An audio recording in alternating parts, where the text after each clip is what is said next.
Hello again, Homewood Patriot fans. Welcome into the fourth episode of Legends of Homewood Patriots Football. Our fourth Homewood legend is Chris Reebals. As we've seen in our last two episodes featuring Eric Ramsey and Doug Gann, the mid-1980s saw the Homewood program turn the corner from their poor seasons of the late 1970s. The 1984 season saw the Patriots back in the playoffs for the first time in a decade. In 1985, they made their deepest run in the playoffs since their state championship, ending in the semifinals against Colbert County. Best of all was 1986, when Homewood made it to the championship game against Gadsden, falling just short of winning a second state title. While those teams featured potent offenses, their biggest strength was on the defensive side of the ball, which steadily improved from season to season. In 1984, Homewood gave up 14 points per game. In 1985, Eric Ramsey's senior year, they surrendered 10.7 points per game, which included 4 shutouts. And then in 1986, they held opponents to only 9.5 points per game. So while we learned much about the offense during those years from quarterback Doug Gann in our last episode, it's appropriate now to shift our focus to defense. One of the most important cogs in the 85 and 86 defensive squads, which were loaded with talent, was undebatably the best nose guard in Homewood history, Chris Reebals.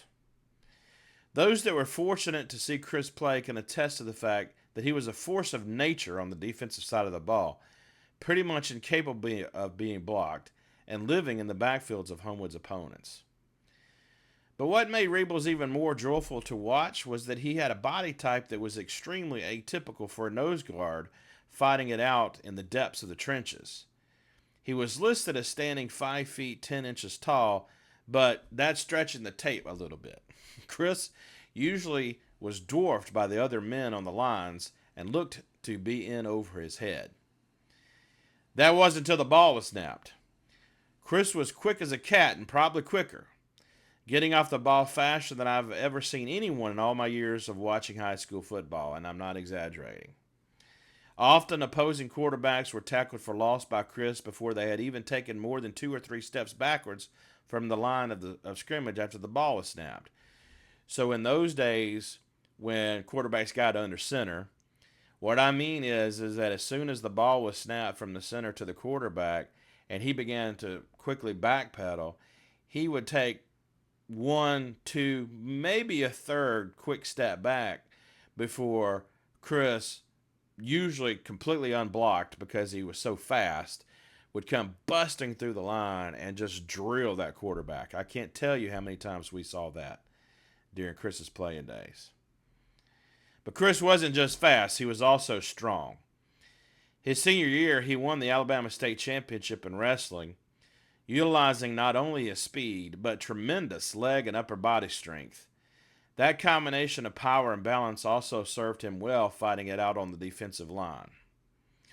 At the end of his senior year in 1986, Reebals was named by the Alabama Sports Writers Association and the Birmingham News as First Team All-State. As I will reveal in the interview, Chris's stats are still near the top of several of Homewood's defensive categories. After high school, Reebals played down on the plains for Auburn before turning his attention to his true lifelong passion, architecture. Along with other business interests, he runs his own highly successful and high-end architectural firm with offices in LA and New York, but headquartered on the south side of Birmingham. And so, without further ado, let's bring in our fourth Homewood football legend, Christopher Reebals. There he is. Christopher Brett Reebals, live from Washington, D.C. How you doing, buddy? Oh, I'm doing great, Glenn. So good to see you and talk to you. What are you doing in D.C.? I'm actually up here for an architects convention, American Institute of Architects. Yeah, you know, I talk about all the time that back in high school, we were in drafting class together. And the only person in that class that took it seriously was you. The rest of us were laughing and joking the whole time.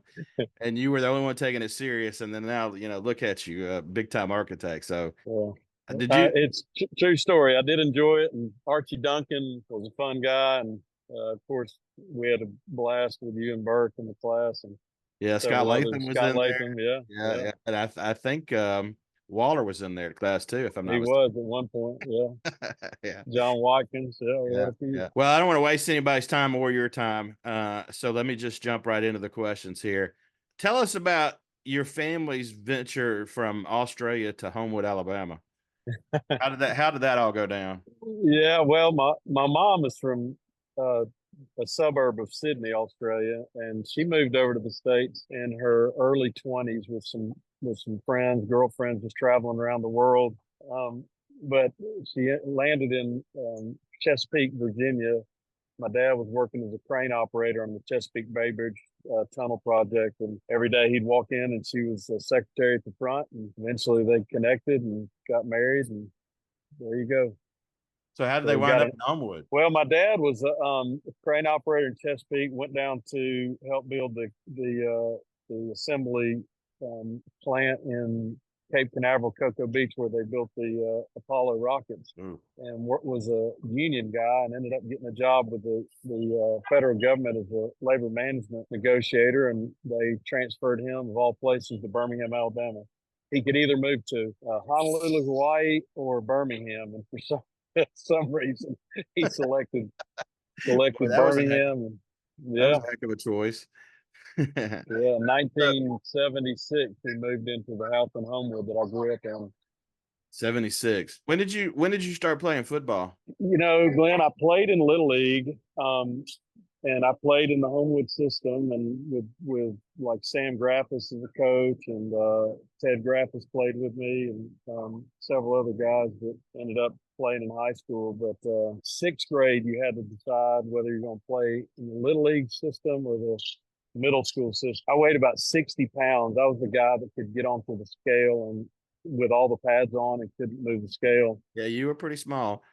And then I decided to stay in the little league because I was a decent contributor. But then in seventh grade, I moved over to middle school and soon discovered that I was too small to be a contributor. And Coach Roberts, who was at the middle school at the time, told me I should quit because I weighed about 70 pounds, and I didn't play it down in seventh grade or eighth grade. It was kind of humbling because I was a decent little league player, but I was tiny, and then literally I was kind of below the scrub status in seventh and eighth grade. And you know, I really was conflicted. Dickie Wright, who was just kind of entering into the system when we were in eighth grade, what was Yeah. 83, asked me to wrestle because I weighed 75 pounds and they needed a little guy.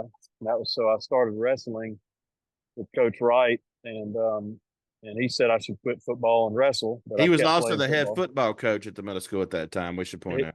yeah, he was, but he told me I should quit. I was just too small. I stuck it out. So when we got to the high school, how did a little guy like you wind up playing nose guard on the defensive line? You know, that's also an interesting story because in ninth grade, on the ninth grade team, I was the same as in junior high. I did not play. I know how much I weighed because I still wrestled, and I wrestled in the 103-pound weight class. So I was a little guy in ninth grade, and I distinctly remember standing in one of the end zones at practice, and Coach Rip Harmon was standing beside me, and he put his arm around me, and he said, because my older brother Mike was a senior at the time, and he Yeah. was a good player, And he was a big but guy. he was a big guy, yeah, and a contributor and a linebacker. He and Vern Latham were really tough linebackers, and Coach Roberts, I mean, Coach Harmon came and put his arm around me in the end zone and said, "Chris, you might want to join the band or just stick to wrestling because you're just too small." And so I didn't play any as a freshman in high school either. My sophomore year, I was still playing some defensive back or trying to, and I weighed 125 pounds. The first two games of the season, I did not play. And in one of the practices, Coach Wayne Sheets, who was our defensive coach at the time, Yeah. and he asked me to go on a kind of a head-to-head drill with a older guy, Leary Boyd, And I Larry stood him Boy, up. one of the Yeah, coolest ever guys to ever walk through Homewood High School. yeah, Leary's a great guy and a great friend. But I kind of stood him up and hit him hard, and Coach Sheets put me back down. I did the same thing. And so the next week, the third game of the season, we were playing Vestavia. Vestavia was a great team, Vestavia Hills, and they had one of the greatest running backs to ever go through the state, Vincent Harris, and we were getting slaughtered. Yeah, we got beat 28-0 in that game. Yeah, the first quarter we were getting beat, and I remember Coach Sheets coming and grabbing me. This is a true story off of a bench, and he pulled me up by the face mask over to Coach Gann, our head coach, and he said, "Coach Gann, I want to put Reebals in. I'm a 125-pound little scrappy guy, and I want to put him in at nose guard." And Coach Gann said, "Get away from me. I'm not going to do it. No way I'm going to get him hurt." And that was in the second quarter. So the halftime came around in the third quarter. He did the same thing, and he said, "Whatever." He just threw me in because we were getting beat. There was no chance. And I went in at nose guard for whatever reason after a practice before that week, showing some things in practice, and I had a great game. I had some good tackles and took down Vincent a few times, and I was one of only two or three sophomores that played varsity. Doug Gann and Eric Roy and I played. They played some, and I was able to start the next 7 games. And for the first time, I think since '75, we made the playoffs, and we lost in the first round. But That's right. we We ended up played having a good. Banks in the Yeah, playoffs. Got beat 21-0. But yep, yes, that was the first time in a long time Homewood had made the playoffs. yeah. We really sort of turned the season around, and it was exciting. It was a fun year, and I think it was in some ways kind of a pivotal year for the Homewood program because they had been in the cellar for so long. Yeah, absolutely, absolutely. The thing that was so unique about you as a nose guard is that you were small, yes, but you were incredibly strong up top and in your legs, and man, you were fast. I mean, the senior, junior and senior nose centers had a hell of a time trying to guard you, man, and it was a thing of beauty to watch. Well, I Thing of beauty. appreciate it. Well, so we owe that all to Coach Sheets, who Yeah, that's right. if Rip Hartman had his way, you would have been up playing, piccolo in the band, right? That's right. I mean, I joke about it, and in fact, I joked about it our senior year. He was picking on me about something else, just kind of being funny at practice, and I said, "Do you remember telling me as a freshman?" He came up and said, "Reevels, I'm sorry, buddy. If I said that, I take it back." But Well, in the end, it might have been good motivation, right? yeah, I was always younger. I was a late August birthday, and I was always so much smaller than everybody. But I think it did make me kind of scrappy. I just Yeah. wanted to get So, in there and prove that I could do it. so besides Sheets, who was our defensive coordinator at that point, what coach do you think had the biggest impact on you in Homewood? Glenn, I mean, I can honestly say that, and sort of anecdotally, I'll support this. When my mom passed away about 5 years ago, every single coach came to her funeral. Bob Newton could not be there that day, so he stopped by my office a couple of days before and gave me a hug. I had several handwritten notes from those coaches. The coaching staff that we had they just cared about us. I think they cared more than just the win on the field, the win in the game, or the record at the end of the season. So I would say all of them really had an impact on me, but probably most significantly was Coach Newton and Coach Sheets, Yeah. and Coach Wright because he coached me, in junior high wrestling, but Coach Newton was really really an impactful person in my life. And Coach Gann did too. I mean, Coach Gann, he was always telling me how proud he was of me, and just a good group of folks. All right, Chris. Now I'm really gonna really test your memory because I'm going to ask you about some specific games. What about our junior year, your junior year, the Gardendale game in the playoffs? What do you remember about that game? Well, I remember I was a junior, and again, I remember my weight because I wrestled. I weighed 155 pounds. and we were going against a Gardendale team that was large. They were big players, and Oh, one of yeah. their biggest and most sort of respected was a guy named Willie White. I know he played at the University of Alabama and played in the NFL for a little while. Yep. But Willie was just a dominant player on offense and defense. And so one of the concerns was that I would be going up against Willie and some guys that weighed about 100 pounds more than I did on the line. The coaches had some concerns, and I said, I want to try it. I believe going into the fourth quarter, we were maybe winning 3-0, or it was a pretty tight game, and they had a first and goal with maybe just a couple of minutes left in the game, and so we put on a goal line stand that maybe could have compared to the great Alabama Penn State game. Yep. Where we held them at the goal line, and I had a couple of big tackles. That was one of the more pivotal games in Homewood history, I think, because that's, Gardendale at that point in time was a perennial powerhouse, and we went into their place. Nobody thought we had a chance in heck of winning that game, and we came out with a 3-0 win. Yeah. Yeah. Do you remember how our fans stormed the field, their field? I do. I do.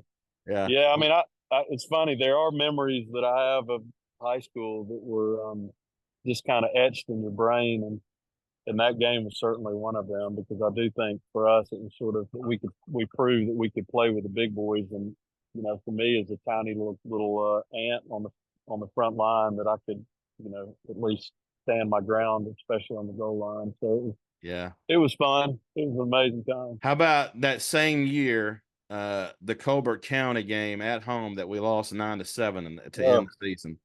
Yeah. There's two games that probably haunt me the most.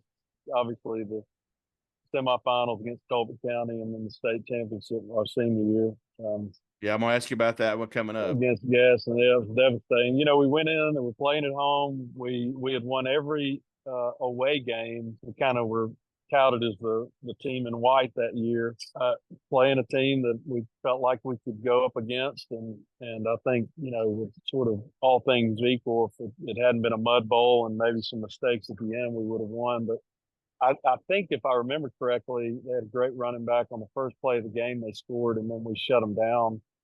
Yeah. After that, it was a defensive struggle. That's for sure. And I remember the bad weather, the mud as well. Yeah, at the end, there was a first play of the game. They scored, and they were kicking a field goal, and I blocked the PAT, and so I think that they were up 6-0. Then we scored, and we were up 7-6. We actually changed uniforms at the half because we were also covered in mud. Yeah. And then at the end of the game, we had a hold at the end to win the game, and a penalty put them in field goal position. They went on to kick the field goal to win, and then I believe they laid it on door in the championship. So one penalty and away from making it to the championship, and it was possibly having a heartbreaker. Yeah, it was crushing, but it was the deepest run that Homewood had in the playoffs since winning the state championship in '74. So Homewood football was definitely back. And then now let's turn to your senior year, our senior year. Do you remember the homecoming game against Vestavia? I do. I had a lot of friends at Vestavia, and there was a lot of kind of smack talking the weeks before.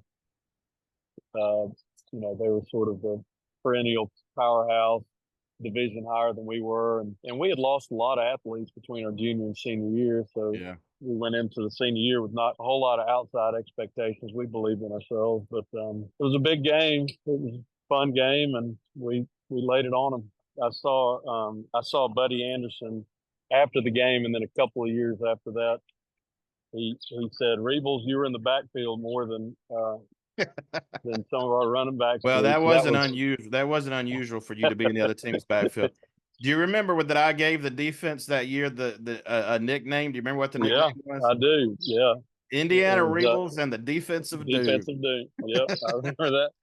I loved it, man. I'll tell you, it was a great memory for me. I've told my wife about that several times too. Yeah, I talked to Doug in his interview about our drive there where we won the game by hitting Gennard on a 4th and 5 on a tight end dump, and then Porter got. I remembered it as Porter scored in the touchdown that got us ahead, and Doug corrected me, and he said, "No, it was me at the goal line on a goal line sneak." I said, That's "I right. stand corrected. I stand." Yeah. All right, the game immediately after that against our other big rival, Mountain Brook. That game stands out to me for one particular reason, and I want to see if it stands out to you for the same reason. Mountain Brook the next week. What's the big thing that stands out about that game? Early in the game, I think it was in the first quarter, and Mountain Brook was good. Richard Shea, who played in college, several of the guys that were D1 folks. But Burkett, Cox, and I were on the line, and one of the a cutback play where the line will block down on the offensive line blocks down on the defense, and then the running back essentially cuts back in the opposite direction to try to get sort of a momentum shift. Burke put his ankle down, and the lineman blocked down on his ankle and broke his leg. Yep. And I turned around after the play, and he was on the ground sort of wallowing in pain. And I reached down to grab his hand and pick him up. And as I jerked on his hand, he started screaming. The poor guy broke his ankle and his wrist on the same play. Yeah, and his high school career was over right there. Yeah, and Burke was a real contributor. It was a big loss to have. Yeah, that was huge. Yeah. Yep. But we went on to win the game 21-3. So we lost Burke, but won the game, right? Yeah. How about the Stanhope Elmore game in the playoffs? Oh man, that was awesome. Yeah, another kind of Gardendale-esque sort of goal line stand. We were winning going into the fourth quarter and nearing the end of the game, and they had a drive that brought them down to I want to say it was the first or second yard line with 1st and goal, and we had just a remarkable goal line stand. One of the plays, I think second down, I had slipped a gap on first down pretty quickly, and on second down, I kind of made a move towards the gap before the ball snapped, and the center snapped it early, so they were offside. It pushed them back 5 yards, which gave us a little bit of breathing room. And then Jody Brandt at linebacker made just like one of those tackles for the ages. He literally reached out and touched his the runner's shoelaces. And got him by the shoestring, if anything. Chris, I'm convinced to this day that what set that play up is that they were running away from you. I really believe that on that play. So, but yeah, that was one of the glorious moments for sure. And then less glorious, the championship game against Gadsden. Yeah. I mean, it was exciting, and fencing ourselves, not believing we were there, but sort of having the confidence that we could win the game. And I think they had a really good game plan against us. They definitely knew where our strengths were. They had quick developing plays instead of slow. A lot of teams that had slower developing plays against us did not fare well because we were pretty quick on the line. Yeah. But they sort of responded to our strengths and set up a game plan on quick developing plays, and they took advantage of some of our weaknesses. Really, again, we were in the game all the way through the end, and 1 or 2 plays were pivotal. So we had a lot of chances to win that game, and it was just a heartbreaker. Do you still have nightmares about it? I do. As a matter of fact, I do. I told Doug. I had a decent game, but they laid me out one time on the sidelines. I think it was the only play in my starting career where I was standing in the sidelines after a whistle had blown, and a guy came and cheap shotted me and just flattened me. They told me before the game when we were over in the end zone stretching that they were gonna take me out of the game. So, well, one of the things I remember about it is at the end. You remember there was a big fog hanging over the stadium. Yeah. Which when I think back on it makes it seem even more nightmarish, right? But one of the things I remember at the end of the game was their center trying to find you at the end of the game, and he was yelling, "Where's 64? Where's 64? Where's 64?" And I think he finally found you, and I heard him tell you that you were incredible, that you gave him his best game they'd ever had, or something like that. Do you remember that? I do. Yeah. Yeah, he was a nice guy and very complimentary. He told me that they built a game plan about keeping me out of the backfield. So that's Really? why they were doing the quick plays. Yeah. Yeah, Well, you know, it was a heartbreaking loss, but that was the first time that Homewood had been in the state championship game since we won it in '74. So yeah. again, a moment in time in which, you know, the Homewood program turned around, right? All right, Chris, let's go back in time. Take a DeLorean back in time. Uh, is there any game or specific play that you wish you could do over? And I think I know what you're going to say. Well, I mean, I obviously Gadsden would be the game in Colbert County. I mean, I do believe that we won Colbert County, we would have done what they did in the finals. I think we would have gone in and had a pretty resounding victory. Gadsden, a couple of the plays early on in Gadsden, I was able on the snaps to just drive the center right back into the quarterback to where a play couldn't develop. And Coach Sheets asked Which me again after wasn't unusual. Coach Sheets asked me to pull off the line a little bit because they were doing the faster developing plays. And in retrospect, I just wish I had rammed it down their throat. But I think Coach probably knew better. And Yeah, we held them to one touchdown, right? yeah, we had a pretty good defensive stand. That was just all heartbreaking. I don't know. I think about the games a lot more just in terms of the team and man, we just had such a great group. We were not the best athletes, and we were not the best, most athletic. We were not the biggest, strongest, fastest, but we just had a great group of guys around us, and it was Yeah. such a blessing. That's kind of a theme in Homewood football history. If you Yeah, ask me, we Homewood is probably hardly ever going to get off the bus the bigger guy, but Homewood has got a long history of just playing hard.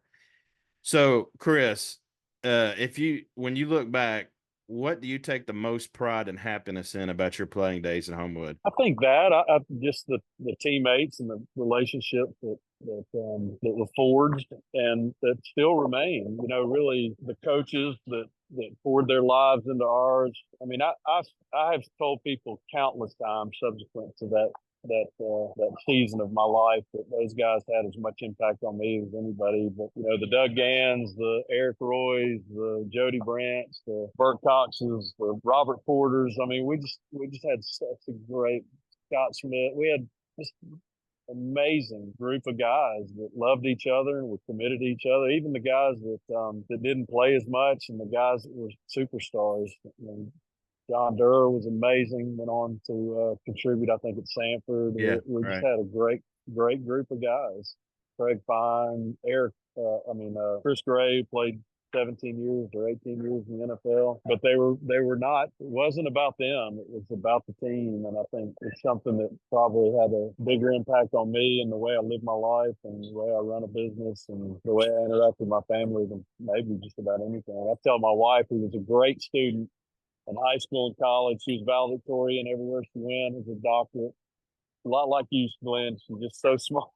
But I tell her that I learned more from playing sports with a great group of guys and a great group of coaches than I did in school. And even though I had a great experience at Homewood and appreciate my teachers, I just think I learned a lot more being around those guys. On the field. That's a great Yep. answer. That's a great answer.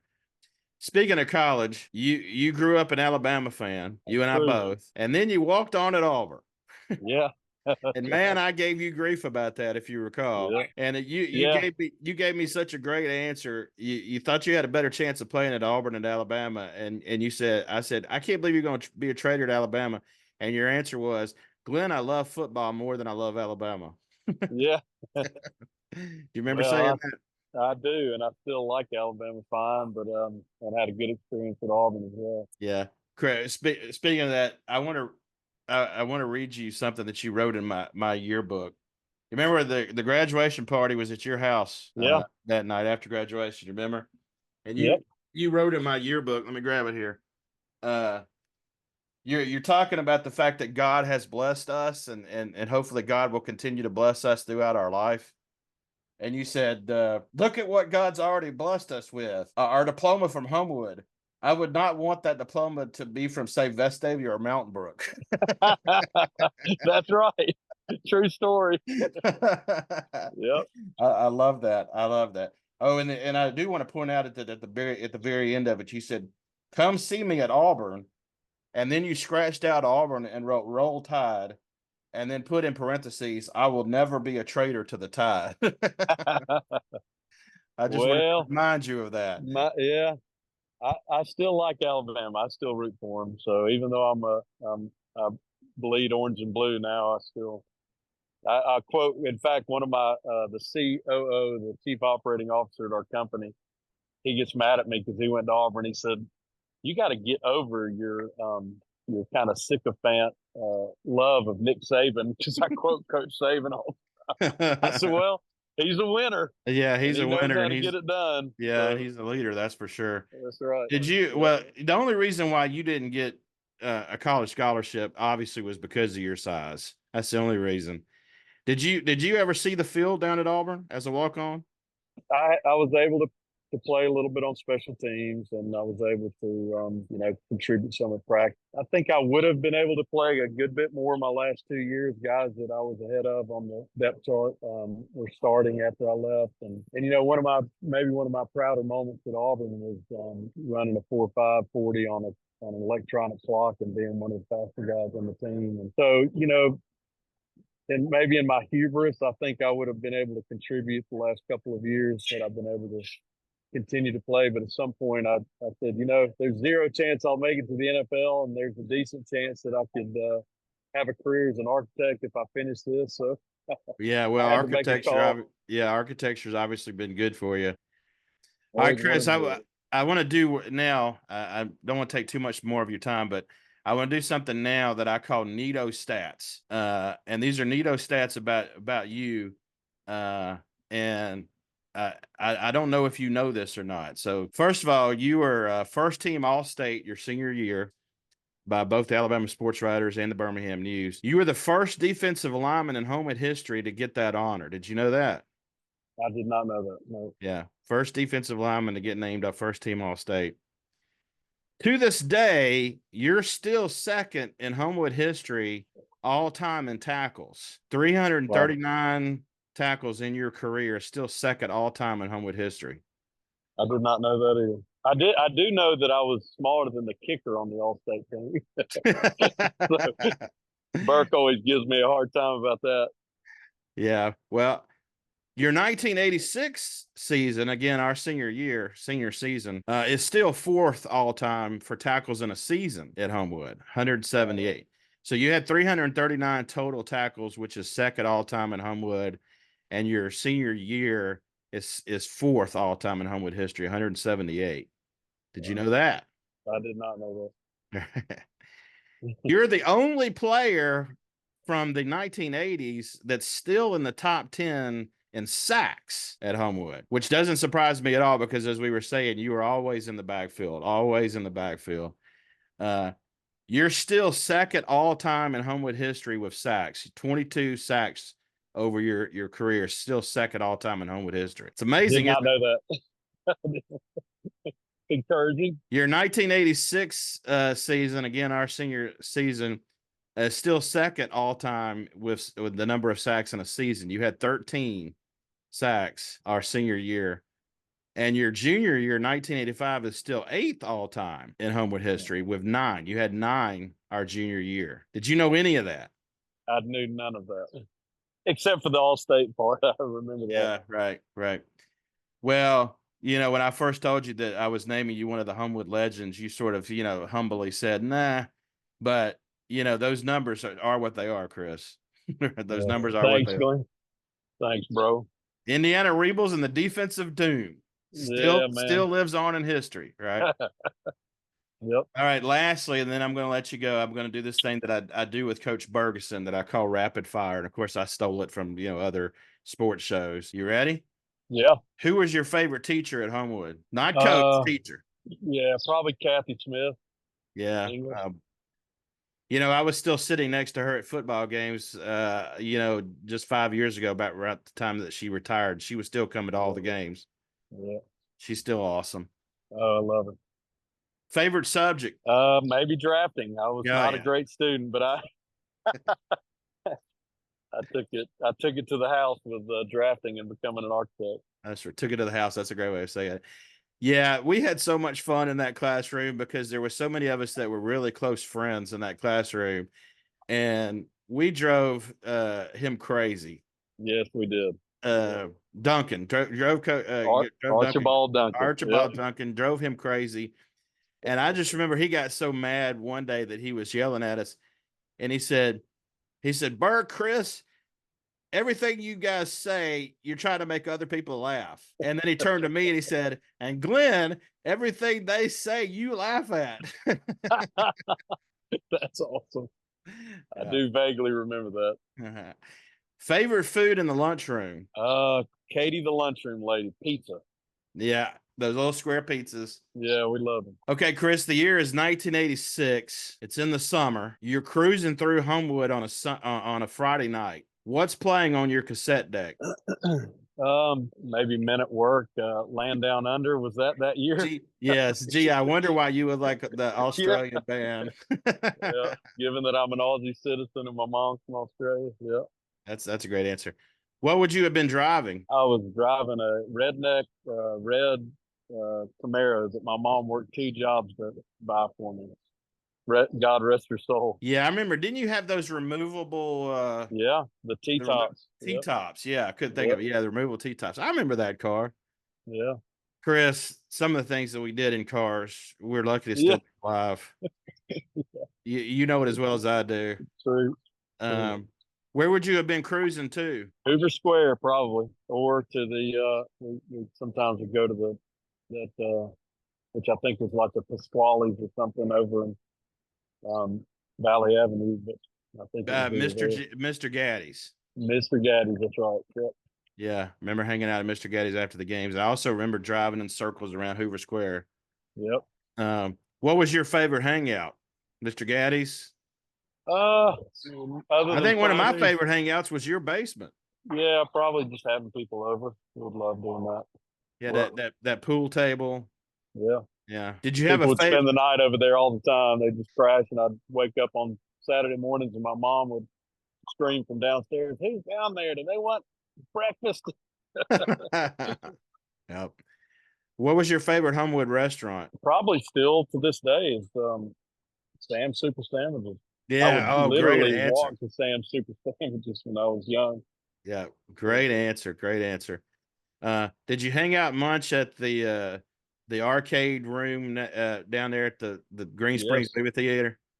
Absolutely. Yep. Would ride my bicycle down there, and then in high school we started going down. Yeah, ditto. All right, Chris, one last question, and then I'll let you get out of here. Sum up your time at Homewood in 1 or 2 words. Friendships and memories. There you go. That's great. And Chris, really sincerely, Glenn, you're one of the top too, man, bro. You've always been such a good friend, loyal, nostalgic, all those things. But I appreciate you and your friendship over the decades, and appreciate you letting me be a part of this group, or asking me to be a part of the group. You are no doubt a Homewood legend. I hope I have shown you now why you're a Homewood legend. Because, like I said, when I first told you, you were like, ah. Well, thank you for saying that. It was fun. It was awesome. All right, Chris. Thank you. I'll let you go. Yeah, Glenn, it's great to talk to you. Take care. All right. Yep.